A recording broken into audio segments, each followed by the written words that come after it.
नमस्कार दर्शक बंधु पूर्व पक्ष को आपण मानू मु परशुराम दास स्वागत करुच्ची। दर्शक बंधु राजनीति रे केतेबेले क्यों पशा पाली उलटी जीव ताहा केही कहि परिबे नाही। जो बीजेडी नेता माने किछि दिन तले खोला खोली मीडिया सामने गर्जुले, जो माने पराजयर सबु दोष अन्य मुंडरे लदी देई निजको सफा सुतुरा देखाइबाकू अपचेष्टा करुथिले, आज सेमानंक स्वर हठात बदली जाइछि। हठात बीजेडी भितरे एक अजना भयर वातावरण एबे खेली जाइछि। आउ एई भय कोनोसी बाहर शत्रुर नुहे, बरं दल भितरर एक बड़ परिवर्तनर। सबु चर्चा सबु आलोचनार परिसमाप्ति करी पूर्वतन आईएएस ऑफिसर तथा भैरव कार्तिकेयन पांड्यान को धर्मपत्नी सुजाता राउत कार्तिकेयन आनुष्ठानिक भावे बीजेडी रे जोग दे सारी छंती। आउ सुजाता राउत कार्तिकेयन को दल रे एंट्री परे बीजेडी राजनीति रे एक बड़ भूमिकंप एबे देखिबा को मिलुछि।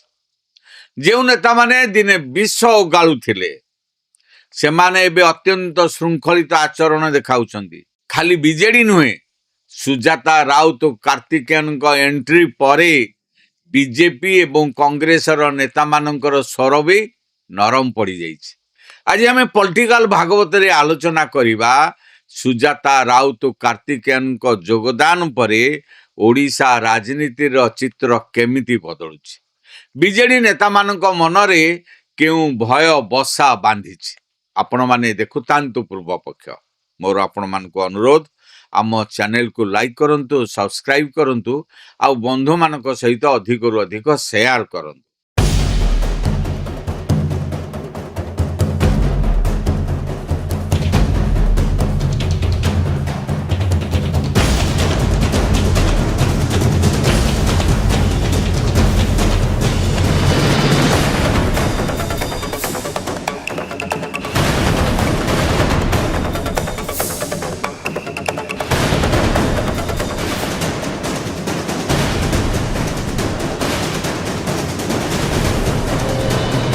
दर्शक बंधु, साधारण निर्वाचन रे बीजेडी रो शोचनीय पराजय परे दल भितरे असंतोषर निया जलुथला।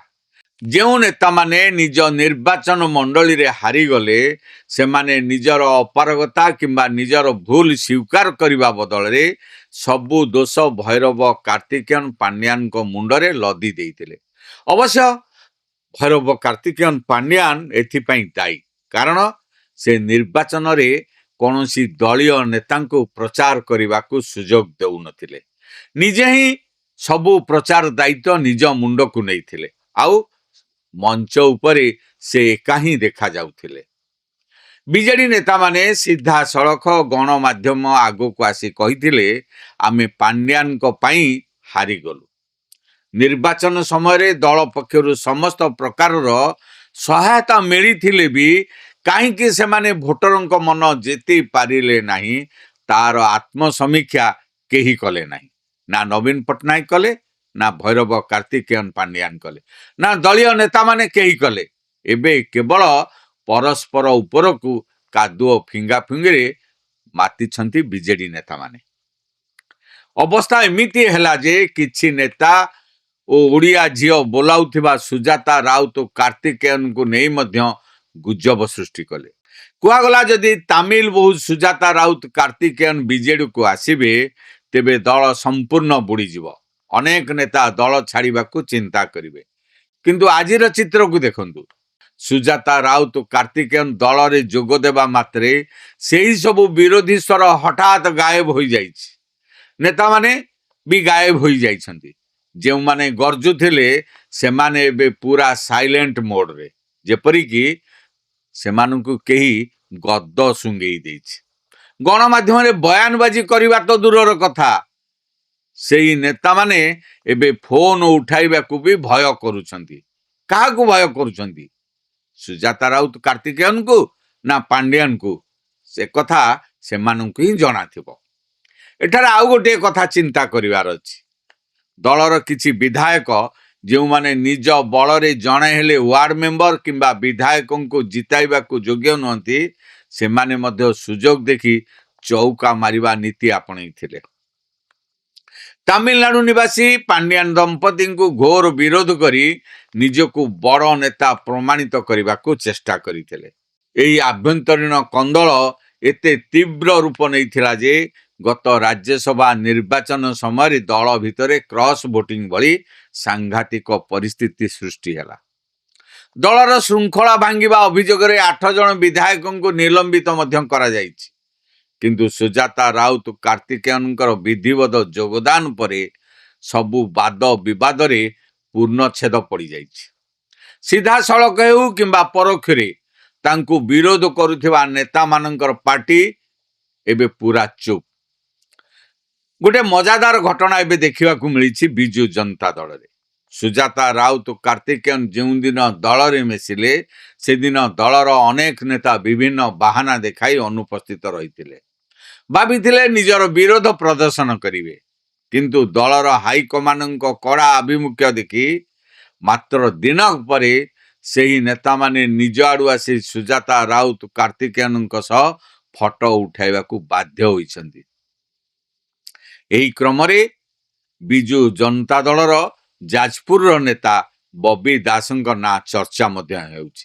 ଯେଉଁଦିନ ସୁଜାତା ରାଉତ କାର୍ତ୍ତିକେୟନ ଦଳରେ ଯୋଗ ଦେଇଥିଲେ ସେଦିନ ପ୍ରଣବ ପ୍ରକାଶ ଦାସ ଓରଫ ବବି ଦାସ ଉପସ୍ଥିତ ନଥିଲେ, କିନ୍ତୁ ସନ୍ଧ୍ୟାରେ ସେ ଆସି ସୁଜାତା ରାଉତ କାର୍ତ୍ତିକେୟନଙ୍କୁ ଭେଟି ତାଙ୍କ ସହ ଫଟୋ ଉଠାଇ ତାହାକୁ ଗଣମାଧ୍ୟମରେ ସେ ଛାଡ଼ିଥିଲେ।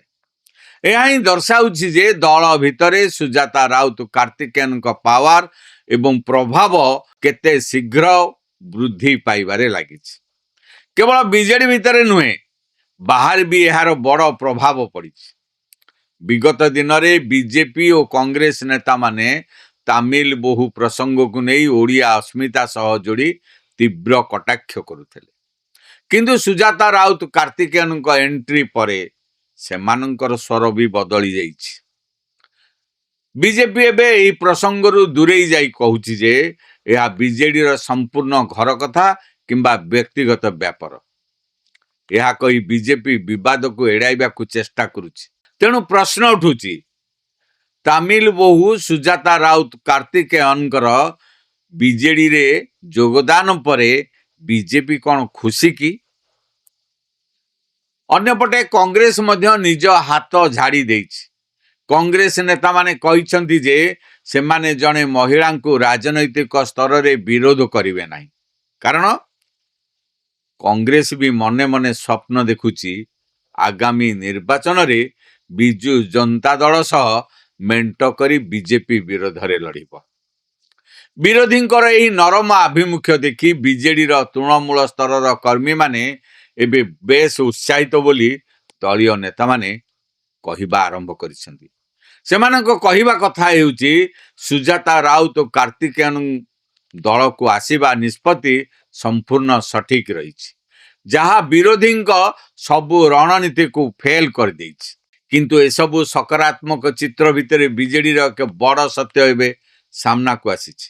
ଦଳର କିଛି ବରିଷ୍ଠ ନେତା ଯେଉଁମାନେ ଗଣମାଧ୍ୟମ ଆଗରେ କିଛି କହୁନାହାନ୍ତି କିନ୍ତୁ ବ୍ୟକ୍ତିଗତ ଆଲୋଚନା ବେଳେ ଏକ ବଡ଼ ଚିନ୍ତା ପ୍ରକଟ କରୁଛନ୍ତି। ସେମାନଙ୍କ କହିବା କଥା ହେଉଛି ନବୀନ ପଟ୍ଟନାୟକଙ୍କ ବ୍ୟତୀତ ବିଜେଡିର ଅନ୍ୟ କୌଣସି ବିକଳ୍ପ ନାହିଁ। ଏହାର ଅର୍ଥ ହେଲା ଆଗାମୀ ନିର୍ବାଚନରେ ସୁଜାତା କ'ଣ ତାଙ୍କ ସ୍ୱାମୀ ଭୈରବ କାର୍ତ୍ତିକେୟନ ପାଣ୍ଡିଆନଙ୍କ ଭଳି ବିଫଳ ହେବେ ନାହିଁ ତ? ଏହି ନେତାମାନେ ଆଶଙ୍କା କରୁଛନ୍ତି ଯେ ଆଗାମୀ 2029 ସାଧାରଣ ନିର୍ବାଚନରେ ଯଦି ସ୍ୱୟଂ ନବୀନ ପଟ୍ଟନାୟକ ସାରା ରାଜ୍ୟ ଗସ୍ତ କରି ପ୍ରଚାର ମଇଦାନକୁ ନ ଓହ୍ଲାନ୍ତି ତେବେ ବିଜେଡିର ଅବସ୍ଥା 2024 ଠାରୁ ବି ଆହୁରି ଗମ୍ଭୀର ହୋଇଯିବ।